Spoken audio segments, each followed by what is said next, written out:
Welcome. You asked us to dive deep into one of the most pressing and, frankly, universally relatable modern crises. I'm talking about the collapse of our attention spans. We're all feeling it, right?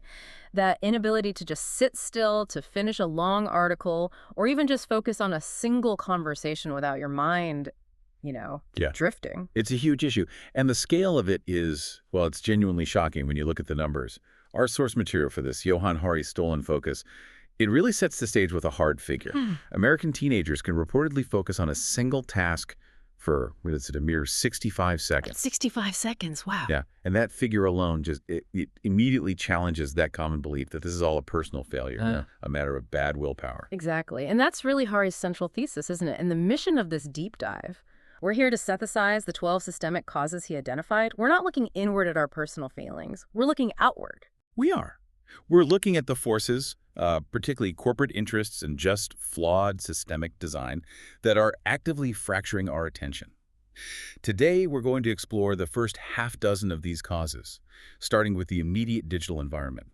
Then we'll move through how this broken focus affects our physical health, our creativity, and ultimately, our capacity for empathy. So, our focus today is on how speed, lost flow states, deep exhaustion, and manipulative technology are fundamentally reshaping our minds, often without our explicit consent. That's the key. Okay, so let's start where the author did. He had this realization about the depth of the crisis through a pretty radical personal experiment. He did. Hari realized his attention was so fragmented he couldn't even read a book anymore.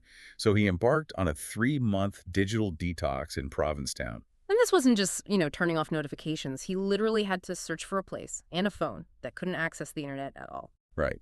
And his initial state was one of just constant distraction. He described it as compulsion, like a hunger to absorb endless, shallow information, always sacrificing depth. I think we can all relate to that feeling. For sure. And the insight he gained is so critical here.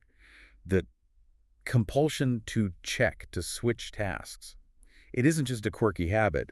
It's a coping mechanism we've developed in response to the incessantly accelerated pace of life and the sheer information overload from modern tech. So what did the science have to say about that, about the speed? Because, we often pride ourselves on being good multitaskers. Well, that's the thing. The research consistently validates his experience. Constant speed and multitasking. Yeah. They don't actually make you better. They detrimentally affect your underlying cognitive capabilities. How so? When you switch context really rapidly, your brain incurs something called a switch cost. It's forced to reorient every single time you look at a new tab or a notification. Now, if you do that hundreds of times a day, you're burning all this cognitive energy on switching instead of deep processing. Right. So he found that by slowing down, by removing that digital interruption, he could actually rediscover things like calmness, clarity, creativity. Exactly. But the most telling I part, think I know what you're going to say. The phantom phone. the phantom phone. Even after weeks away, the habit was so ingrained that he'd still instinctively reach for a non-existent device in his pocket. It's like a phantom limb of distraction. That's such a powerful image, isn't it? Yeah. And that persistence just highlights the pace of switching and filtering. It is actively damaging our cognitive machinery. It's a physical rewiring. It's not just a momentary lack of discipline. So if that acceleration trap is cause one, the next logical step has to be what that speed destroys. Cause two, the crippling of flow states. Yes, and to understand the crippling, we first have to define the state itself. Flow, a concept identified by the psychologist Mihaly Csikszentmihalyi, is, well, it's an optimal experience. It's that complete, exhilarating absorption in an activity where you just lose track of time. Like when you're playing an instrument or maybe a deep conversation. Precisely. It's the opposite of task switching. And to get there, to achieve that full immersion, flow requires 3 specific things. You need clear goals, the task has to be meaningful to you and has to challenge your abilities, push you just slightly past your comfort zone. Okay, but what's the catch? The catch, the kicker, is that flow is fragile, Yeah. incredibly fragile. It is instantly destroyed by an outside interruption. Constant notifications and even just the habit of self-disruption, they fundamentally prevent this deep focus state from ever really being achieved. Instead, we get this surface-level engagement. And that absence of flow, it must spill over into how we consume information deeply. Which brings us to cause 4, the collapse of sustained reading. The connection is absolutely direct. Hari cites statistics showing reading for pleasure just plummeted between 2004 and 2017. Something like a 40% decline for men and 29% for women. And in that same period, screen time consumption just exploded. And reading. It's not just absorbing facts, is it? It's a foundational mental skill. It really is. Csikszentmihalyi himself identifies reading as one of the deepest forms of focus possible. When we engage with a book, we are practicing sustained attention, often for hours at a time. But screen reading, according to research by Anne Mangan, encourages a totally different kind of interaction. Skimming. Skimming, exactly. We move across the information looking for keywords rather than building a deep, chronological, almost physical map of the content in our minds. So we're actually losing the skill of deep reading, and that loss has real cognitive consequences. Absolutely. The reliance on skimming degrades our ability to retain complex information. It affects comprehension. It makes it much harder to engage with complex arguments, policy debates, or even just long-form journalism. If you lose the capacity to sustain attention for 40 minutes, your mental diet shifts entirely to sound bites. And the author makes a truly critical connection here that I think is often overlooked, the link between reading deep fiction and empathy. Yes, this is huge. The work of Raymond Marr shows that reading fiction fundamentally enhances our empathy. By engaging in a narrative, we are simulating complex social situations. We're processing motivations, anticipating consequences, seeing the world through someone else's eyes. Fiction readers consistently show greater emotional awareness compared to nonfiction readers. Which raises a really alarming societal question then. If literature is what fosters those deeper empathetic responses, what happens when we replace those rich, complex narratives with the fragmented, often sensational, disjointed information we find on social media? Well, the fragmented narrative can stunt empathetic development. It gives us these short blasts of outrage or validation, but it fails to provide the complex context required to understand the subtle, layered experiences of other people. We lose the ability to sit with complexity and tolerate nuance, which, crucial for solving problems as a society. Okay, so we've seen how the environment attacks our mental focus through speed, and how that affects core skills like flow and reading. But Hari argues this constant demand is also attacking something more fundamental, our physical rest. Let's shift now to cause 3, physical and mental exhaustion. This is where the digital noise really meets the physical body. We are, as a society, just exhausted. Chronic sleep loss affects 40% of Americans, and the science here is unequivocal. Charles Czeisler's research demonstrates that severe sleep deprivation impairs attention and cognitive function to a degree that is comparable to operating under the influence of alcohol. That's a staggering comparison. I mean, treating attention deficit like an impairment level that would prevent you from driving. It should be treated that seriously. Sleep loss triggers a physiological emergency response. It diminishes memory, it triples creativity, and it makes sustained focus nearly impossible. And this exhaustion isn't accidental. It's compounded by societal trends. Modern tech with its blue light, artificial lighting that extends the workday indefinitely, and a consumer capitalism that actively promotes sleeplessness. That always-on culture. The always-on culture, exactly. It's a systemic disruption of our natural biological rhythms. And it's not just sleeping, is it? We have to discuss cause 5, the disruption of mind wandering. We often think rest only means sleep, but mental downtime comes in other forms. Absolutely. Mind wandering is so often dismissed as just being distracted. But when it's done constructively, it is necessary for high-level creativity and problem solving.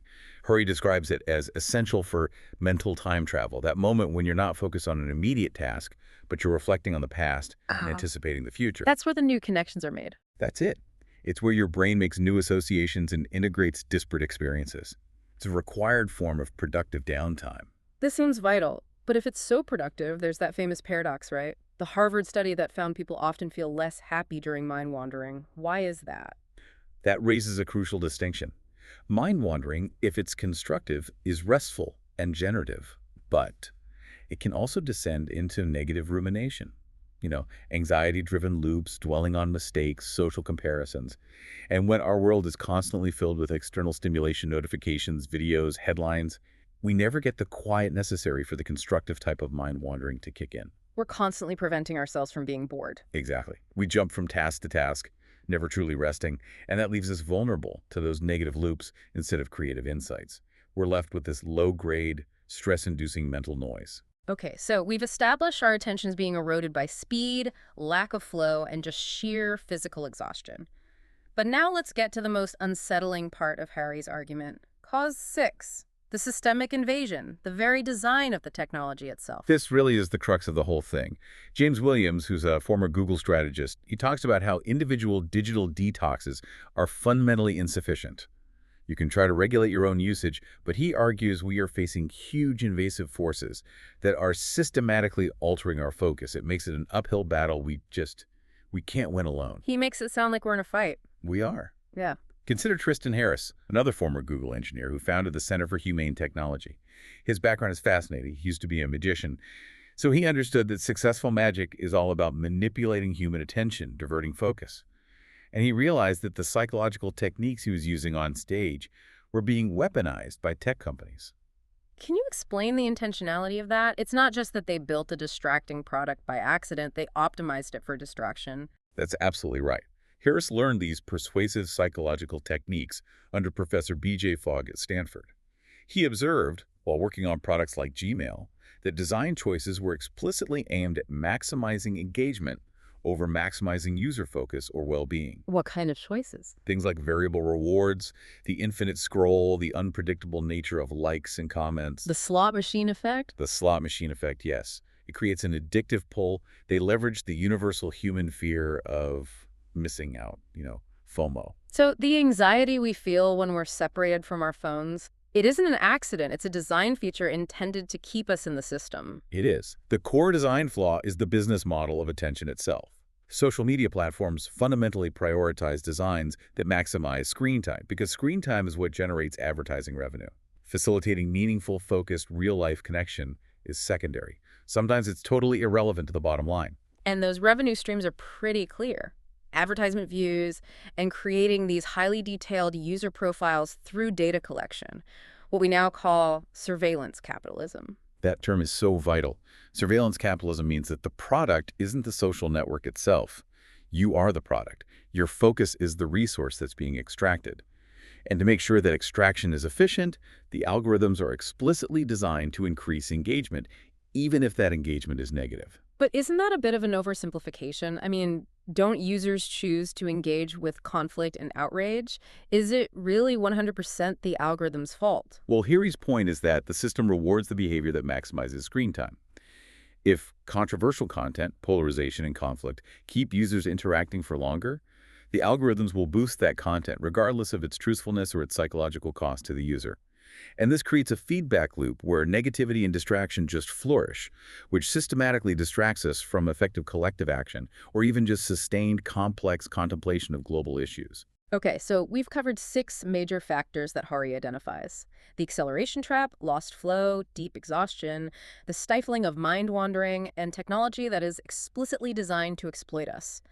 The knowledge you've shared really shows that our collective distraction is fundamentally a design feature of our modern world. It's not just a personal character flaw. And the real implication here is that reclaiming our focus, it requires far more than just individual willpower. It demands systemic regulatory change to reverse these trends that compromise our most fundamental cognitive abilities, our capacity for empathy, and even our physiological well-being. This is a public health crisis that's masquerading as a personal productivity issue. The profound thought to leave you with, building on that link between deep focus and our social capacity. If sustained deep reading builds empathy by allowing us to simulate complex social situations and sit with nuance, what is the long-term compounding impact on our societal problem-solving abilities if fragmented digital media continues to degrade our capacity to read, to think, and to focus deeply? That is something worth mulling over long after the notifications stop buzzing.